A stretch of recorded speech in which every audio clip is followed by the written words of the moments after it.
Ike Turner.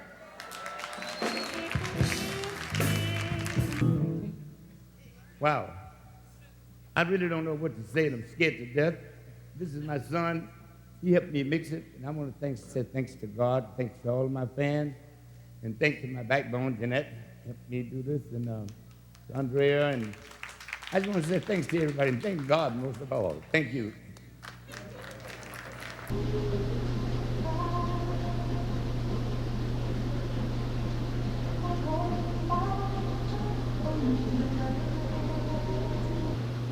Ike, do you take Jeanette to be your lawful wife? I do. And Jeanette, do you take Ike to be your lawful husband? I do. I ask now for the tokens of your sincerity. In the keeping of these vows, will you please take the bride's bouquet? The rings which you have chosen are symbols of the love which you share. They set you apart from everyone else, and they are silent witnesses to the world that you do belong together. Ike, as you place the ring on her finger, please repeat. Jeanette, with this ring, Jeanette, with this ring, I marry you. I marry you. All that I am and have, All that I am and have, I give to you. Please place the ring. Jeanette, with your left hand, please place the ring on his finger and repeat. The other hand, Ike. No, the other hand, Ike. Ike, with this ring, I marry you. I accept your promise of love, and in return I give a wife's best love.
Oh, yeah. Ike Turner, ladies and gentlemen.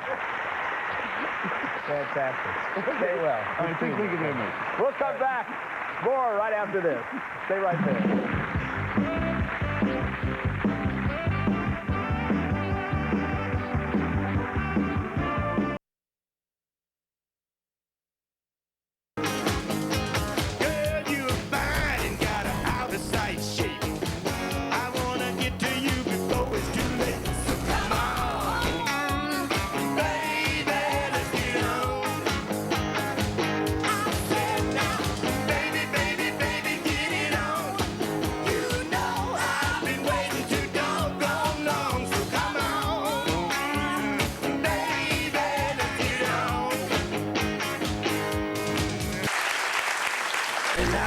You'd introduce us to your fiancée, Jeanette. How did you guys meet?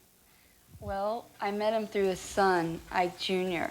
I did an album with him, and he took me and another girl, Bridget, to California to get a record deal, and he said, "Do you want to go see my father?" And I said, "Yeah." We were like, "Yeah, let's go, let's go." And that's when I met him. I was just wondering how Ike and Jeanette met. What was that? How'd you meet? I met Ike through Ike Jr., his son. I used to tour with him. I did an album with him, and he brought me to... Oh, you're a musician. You're a singer? I'm a singer. Oh, how about that? Fine. You know, Jeanette, you and Ike have been engaged how long now? It's been 2 years. Did you take him to see Sleepless in Seattle, at least? No, I've never seen it. But hearing this love story, I mean, when are you going to finally make an honest guy of this guy? June. So you have a wedding date? Mm-hmm. So Ike Turner, you heard it here first, is getting remarried in June. Maybe she can handle him. We'll be right back. All right. Thanks, Ike.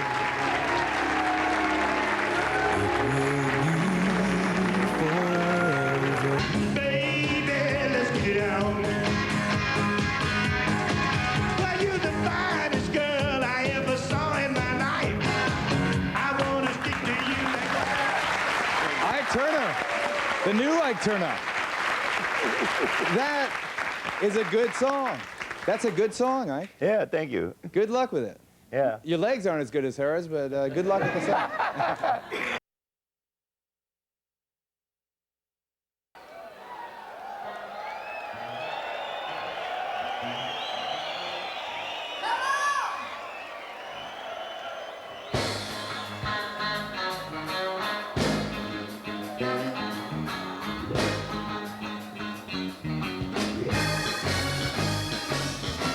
Listen, when I talk to you, I'm gonna tell you what I'm gonna do. There's a new thing going around. I'm about to tell you what they're putting down.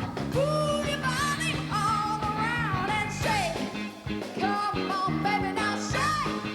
That's the way you do it, now shake. Woo! You shake it like a bowl of soup. Let your body loop to loop. well, you're the finest girl I ever saw in my life. I wanna stick to you like white on rice. So come on, baby, let's get it on. I said now, baby, baby, baby, get it on. You know that I've been waiting too long, long, long. So come on, baby, let's get it on.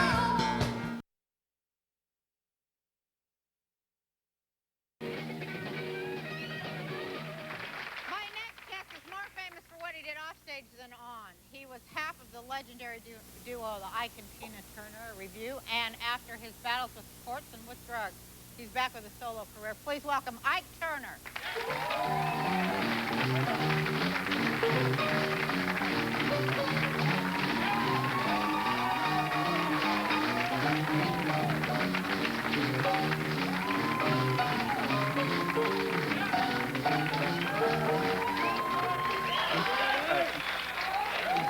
I just have to say, right off, I just have to say, ladies and gentlemen, you are looking at a man who has a lot to say and a lot of stuff to talk about, but first and foremost, you're looking at the inventor of rock and roll right here.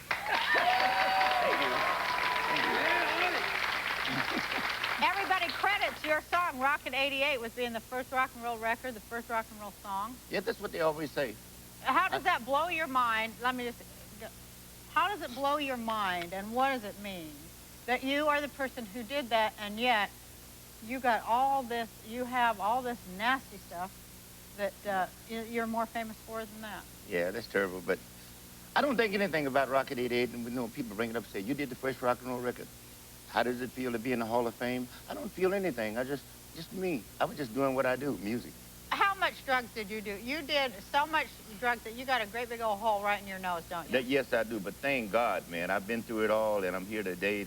Maybe it was all for a reason. I don't regret it, because now I think I can help a lot of people today, keep them going the road that I went, you know? Tell me about that road for a minute. Let's talk about that nasty road for a minute, starting with your own father being pretty much lynched. Oh, yeah, back when I was a kid? Yeah. Well, I don't remember too much. I just remember when they kicked the door down at my house. I was like, what, 4 or 5 years old.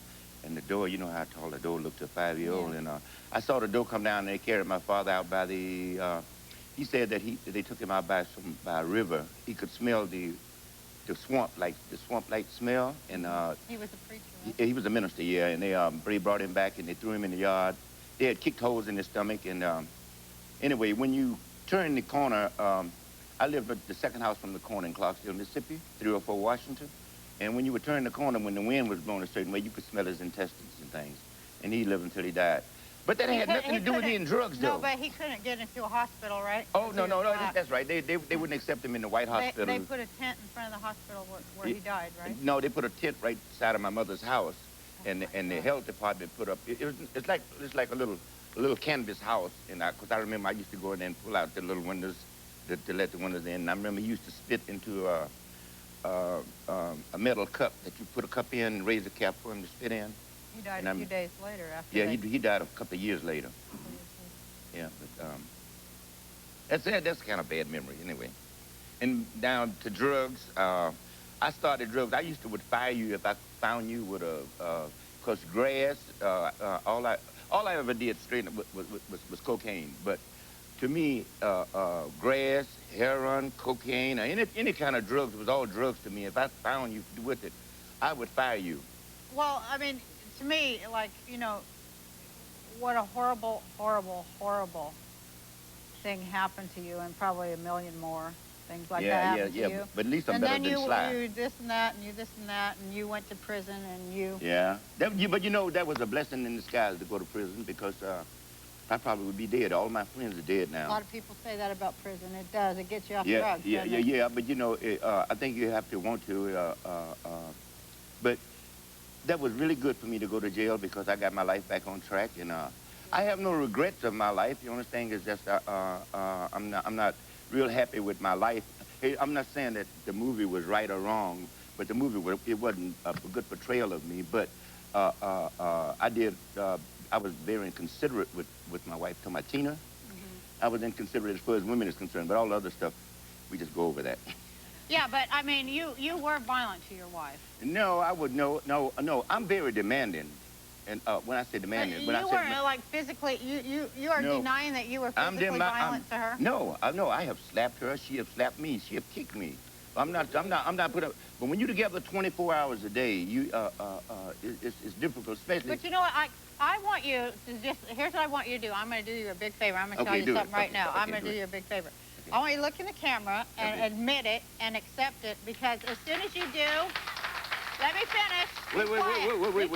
Admit what? I want you to admit that you did wrong and you're sorry for it. And as soon as you do, no, I really am going to make you say it. But check this out. Because as soon as you do, I think all the propers that are due to you for what you invented and what you brought are yours to take. But I want you to do that and let it go. Do it. Look in the camera and say, you did wrong and you're sorry. I am very sorry. I did a lot of things wrong in my life, but the way that they portrayed me in that movie is not me. Okay, the movie's not cool, but you did. You hit your wife, and you know it's wrong to hit women. Sure, I've hit my wife, yes. I love Tina to death and still love her. But you know I'm not in love. You know that she says that, you know, she says that you beat her. She had to run across the freeway. I don't believe she said I beat her. She said you beat her after she had to run across the freeway with no shoes and beg a guy at the Holiday Inn to give her a this was the last fight we had. Yes, we had that fight. That was the oh, yes. Okay. No, you're talking about the last fight. No, we had that fight. But as far as me being abusive to my wife and my kids, one of my kids is here now. I'm proud of the way that I was with my wife and my kids, and I love them all.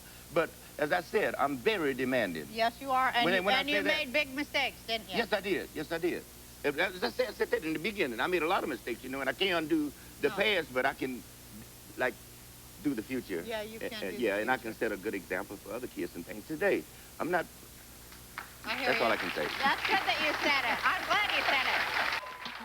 Thank all of my guests. Thank you at home, everybody here, and now here to perform his new song, City Girl, Countryman, for the first time on national television, Ike Turner and the Ikettes.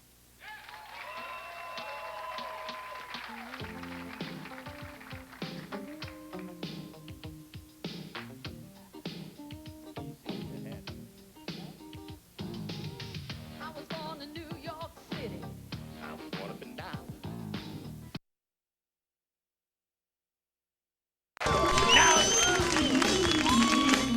That's George Gray and his chicken. Welcome back, man, what a show. All right, gang, this is the moment you've been waiting for. Our next act is a rock and roll icon from the funkadelic 60s. Still banging on his whammy bar after all these years, please give a very special extreme gong welcome to Mr. Ike Turner!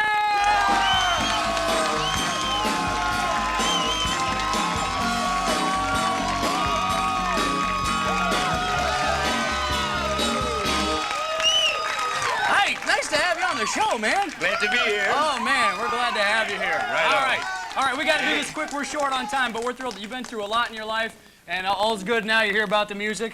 Yep. Excellent. You got your lovely wife, Jeanette, in the band, too? Right on. Let's just get to it, shall we? Right on. All right, kick it. Ladies and gentlemen, Ike Turner and the Ikettes!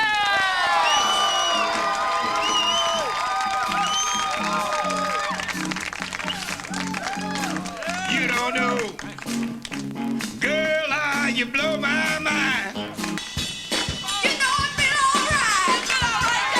I feel real good.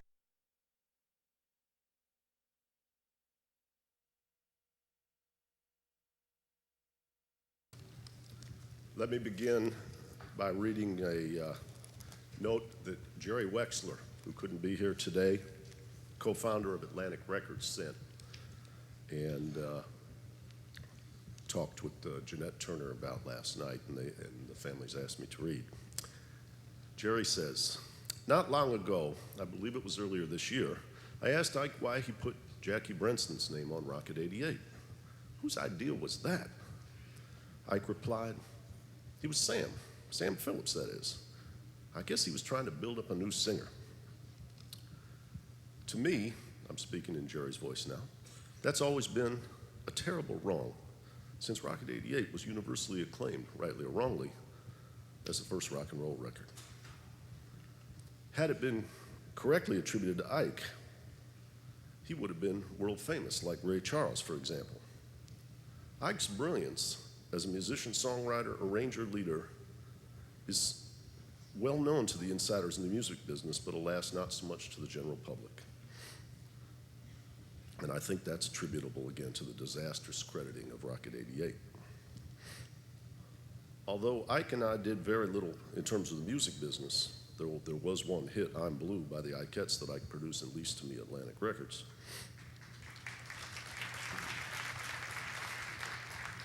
We always kept in touch, and on many occasions he would bring a tape over for my comments, and from time to time he and Tina would come to my house for dinner.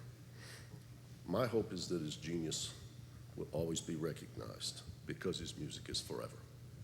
From Jerry Wexler.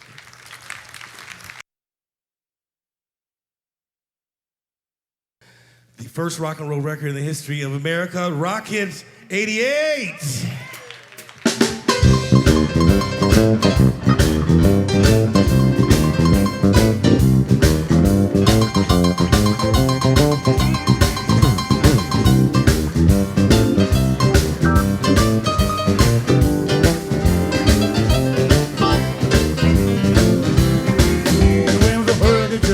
You heard the noise we made. Let me introduce you to my new Rocket 88. Yes, it's great, just won't wait. Everybody likes my new Rocket 88. We're gonna be riding in style, oozing and a cruising along.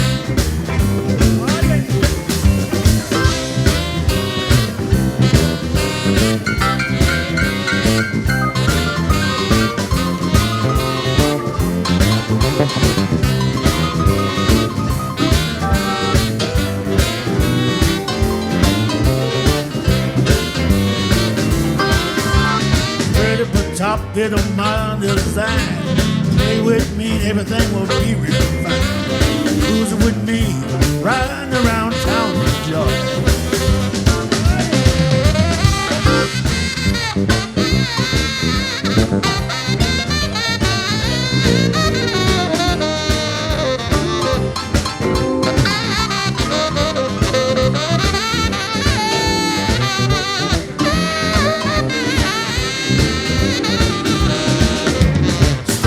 Rocket and don't be late.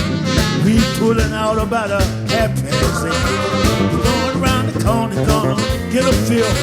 Everybody, this car's gonna take a little dip. We're gonna be riding in style, oozing and a cruising along.